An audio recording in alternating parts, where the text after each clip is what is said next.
ফেব্রুয়ারিতে নির্বাচন নয়, জাতীয় নাগরিক পার্টি এনসিপির মুখ্য সমন্বয়ক নাসির উদ্দিন পাটোয়ারি এই বক্তব্যকে শুধুই রাজনৈতিক কৌশল হিসেবে দেখছে রাজনৈতিক দলগুলো। তারা বলছেন পুরো দেশ এখন নির্বাচনমুখী, ভোট পেছানোর কোনো সুযোগ নেই, আর হলেও জাতির জন্য তা ভালো হবে না। রাশেদ রায়হানের রিপোর্ট। নির্বাচন হবে না।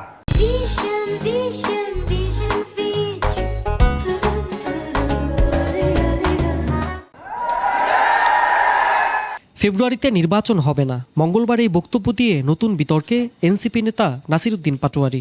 যদি ফেব্রুয়ারিতে নির্বাচন হয় তাহলে কবরে গিয়ে তার লাশটা ফেরত দিতে হবে এই সরকারকে। এবি পার্টি বলছে ফ্যাসিবাদ বিরোধী শক্তিগুলোর সিংহভাগ দলের রাজনীতি এখন নির্বাচনী কেন্দ্রিক। এনসিপির বক্তব্য বিতর্ক তৈরি করলেও ভোট পেছানোর সুযোগ নেই। আর বিএনপি বলছে জনগণের অধিকার ফিরিয়ে দিতে ভোটের বিকল্প নেই। জনগণ নির্বাচনী ট্রেনে ঢুকেছে, তারা তাদের ভোট দিতে চায়, ভোট দিয়ে নির্বাচিত প্রতিনিধি সরকার সংসদ করতে চায়, যারা তাদের কাছে দায়বদ্ধ থাকবে।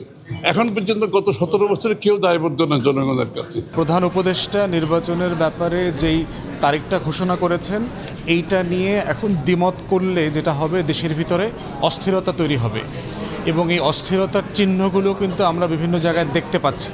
নির্বাচনী ট্রেনের যাত্রা শুরু হয়েছে, সরকারও প্রস্তুতি নিচ্ছে। এই সময়ে রাজনৈতিক কৌশল হিসেবে নানা বক্তব্য আসতে পারে বলেও মনে করছেন তারা। বিভিন্ন দল নানা কারণে রাজনৈতিক অবস্থান, রাজনৈতিক স্ট্যান্ডটা পাবলিকলি বলবার জন্য অনেক কথাই বলবে।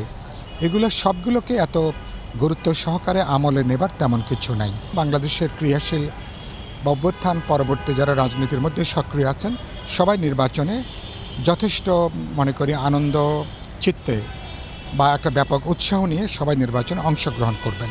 জনগণের কাছে দায়বদ্ধ নির্বাচিত সরকারই জুলাই গণ অভ্যুত্থানের চেতনার পূর্ণ বাস্তবায়ন করতে পারে বলেও মন্তব্য করেছেন তারা।